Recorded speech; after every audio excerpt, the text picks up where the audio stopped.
Hey, it's Tucker Carlson. On Tuesday afternoon, the Biden administration had Donald Trump arrested. It was a pretty big news story. You may have seen it. Just before 9 p.m. that night, as part of its coverage, Fox News ran two live video feeds next to one another. On the right, Donald Trump addressed his supporters in New Jersey. On the left, Joe Biden spoke at an event for the Secretary General of NATO in Washington. Beneath those videos at the bottom of the screen, Fox's banner read this way, quote, "Wannabe dictator speaks at the White House after having his political rival arrested." Those words were up for less than 30 seconds, but the effect was immediate. Inside Fox, the women who run the network panicked. First, they scolded the producer who put the banner on the screen. Less than 24 hours after that, he resigned. He'd been at Fox for more than a decade. He was considered one of the most capable people in the building. He offered to stay for the customary 2 weeks, but Fox told him to clear out his desk and leave immediately. Then the company issued a public apology for the 27-second-long wannabe dictator line. Quote, "The chyron was taken down immediately," Fox's PR department said, and then added ominously it was, quote, "addressed." That was all true, but it was not enough to save Fox News from the ensuing scandal. For a time in the rest of the media, Fox's assessment of Donald Trump's arrest seemed to overshadow Trump's arrest itself. Suggesting that Biden is a dictator, declared the Washington Post, quote, "crossed the line." Alexander Vindman agreed strongly.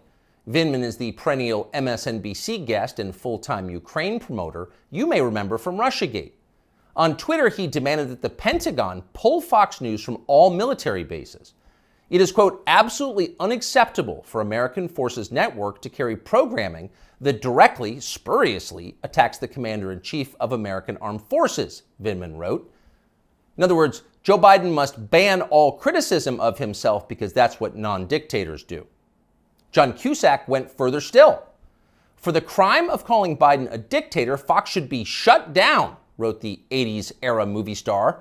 Quote, "the government has to take away their broadcasting license." And so on. It was all over the internet. Democrats were very, very angry. But why were they angry? If the banner on Fox was false, why the hysteria? Lies don't seem to bother anyone anymore. If some cable news producer had called Joe Biden a genius or accused him of being secretly Sudanese, would anyone be yelling about it? Would Fox News have apologized for it? Probably not. But calling Joe Biden a wannabe dictator, that stung. So you've got to wonder, if you're being honest with yourself, is Joe Biden a wannabe dictator? That question came up yesterday at the White House briefing. Here's how it went. Last night, Fox News ran a chyron that referred to the president as a wannabe dictator, and I'm wondering if the White House has any comment on that. So look, there are probably about 787 million things that I can say about this. That was wrong about what we saw last night, but I don't think I'm going to get into it. There's no comment the White House has on. I think I just commented. Oh, no comment necessary. Of course Joe Biden's not a wannabe dictator. Just because he's trying to put the other candidate in prison for the rest of his life for a crime he himself committed doesn't mean he has a totalitarian impulse. Come on, that's absurd. It takes a lot more than jailing your political rivals to earn the title wannabe dictator. That's the consensus in Washington tonight. And in some ways, for once, the consensus may be right. It is not a small thing to be a wannabe dictator. It's quite a process. There are a lot of steps. First off, there is the money. The one thing that all dictators have in common is they enrich themselves and their families, their tribe, even as the countries they govern grow steadily poorer and more desperate. They take kickbacks from businesses and from other dictators. They use the official functions of their government to funnel cash to themselves. They don't bother to hide the fruits of this. They live in garish mansions with big lawns, far from the teeming cities, even as their own citizens languish in growing poverty, in some cases literally living in tents on the street. So they don't really hide it, it's all pretty blatant. And ordinary people resent it. Of course they do, and wannabe dictators know they resent it, but they don't care. There's nothing the population can do about it in a dictatorship. It's no longer possible to fight injustice in a system like that. People can't gather in large numbers to protest the rule of the dictator. If they try that, they'll be arrested by his state security services, even years after the fact. A visit from men in body armor at the breakfast table. That happens. And if citizens persist in believing they can gather in groups to protest, they may be shot to death, a bullet to the throat. And then, just to make the humiliation complete, to make the lesson gin clear to everyone else watching, their relatives can be arrested for daring to complain that their children were killed for complaining. That actually happens in some places. Ask Ashley Babbitt's mother. Here she is in handcuffs. You're arresting Ashley Babbitt's father. You murdered her inside the Capitol, now you're going to arrest her? Come out of there. 101, have a transport response. Sidewalk. So don't be like Ashley Babbitt's mother, much less like poor Ashley Babbitt. She's dead now. That's the message a wannabe dictator would send. And by the way, it's not just public protest that would be banned in a dictatorship. You wouldn't be allowed to complain from your own home. Unauthorized opinions expressed on the internet would be censored. Go too far, press too deep, tell too much truth, and they'll just erase your opinions. They have no choice, really. It's a matter, as they say, of trust and safety. You must trust the leader, or else you will jeopardize his safety. Not that you really can jeopardize his safety at this point. The leader has nuclear weapons, and you don't. He'll remind you of that from time to time. And in any case, you're in the process of being disarmed anyway, along with everyone else who has shown questionable loyalty to the leader. Those who support the regime can keep their weapons and use them freely, including on public transportation. That's a core civil right for them. But for those who dissent from the program, self-defense is an unaffordable privilege. Turn in your guns, Mr. and Mrs. Peaceful Opposition. You're a danger to society, and we know who you are. And in fact, the wannabe dictator does know who they are because he knows everything.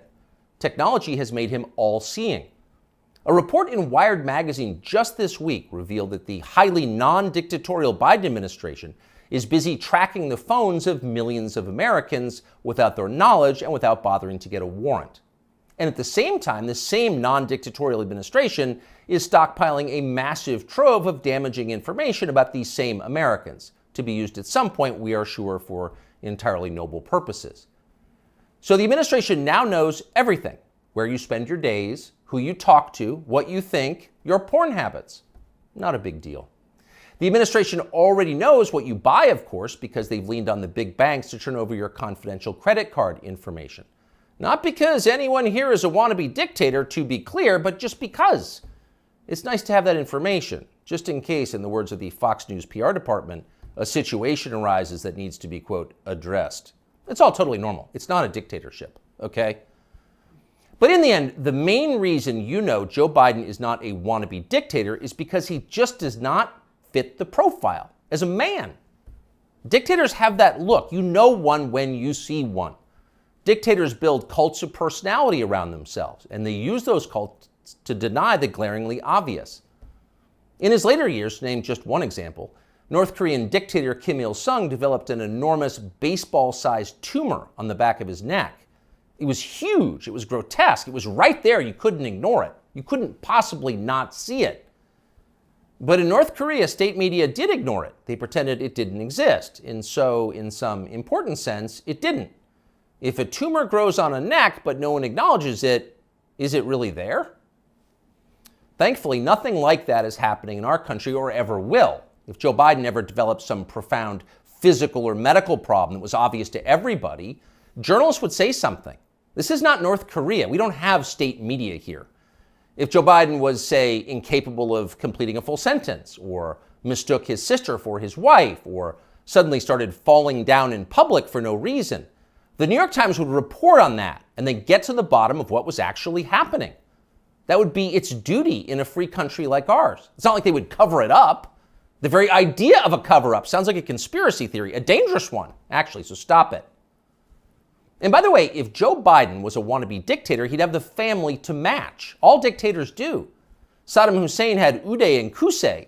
They were princelings who lived above the law, indulging their most decadent fantasies with total confidence they would be never held to account by the police. As the sons of a dictator, they knew they could do exactly what they wanted, and so that's what they did. There's no one like that around Joe Biden. He doesn't have weird sex scandals at the heart of his family that no one in the media will ever talk about. He doesn't have a ne'er-do-well former nightclub-owning brother who's made a living for 30 years by being related to him. Not at all. That's dictator stuff.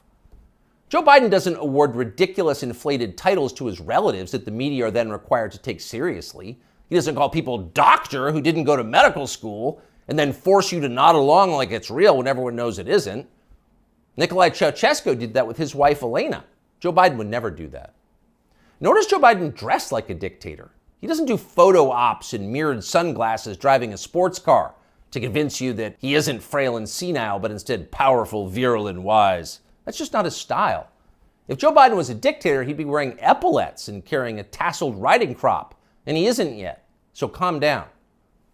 If he was a dictator, Biden's speeches would look like Nuremberg rallies, a blood-red backdrop, armed soldiers by his side, screaming about crushing his eternal enemies. Honestly, Biden did come close to that one time last September at a speech in Philadelphia, but it wasn't in any sense dictatory. It was necessary. As MSNBC assured us at the time, quote, Biden aimed to showcase his faith in the military apparatus and its ability to back the democratic order. See, it was about democracy, not dictatorship.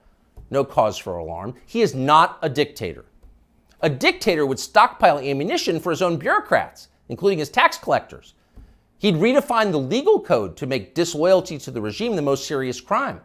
He'd claim dominion over the most intimate parts of his citizens' lives. He'd define what attitudes they were allowed to have about sex and religion and how to raise their families. He would even, in his final grandiose stage of dictatorship, claim ownership of their children. And Joe Biden wouldn't do that. And to prove he would never do that, Biden just this week released this video. These are our kids. These are our neighbors. Not somebody else's kids, they're all our kids. And our children are the kite strings that hold our national ambitions aloft. It matters a great deal how we treat everyone in this country. LGBTQ Americans, especially children, you're loved, you're heard, and this administration has your back. See?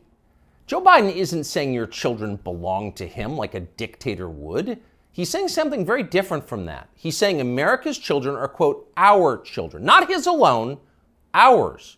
You share your children with Joe Biden evenly, right down the middle, with alternating weekends. You've got joint custody with Joe Biden, and you can thank heaven that you do. A nation is like a family. Every family has a head, a father.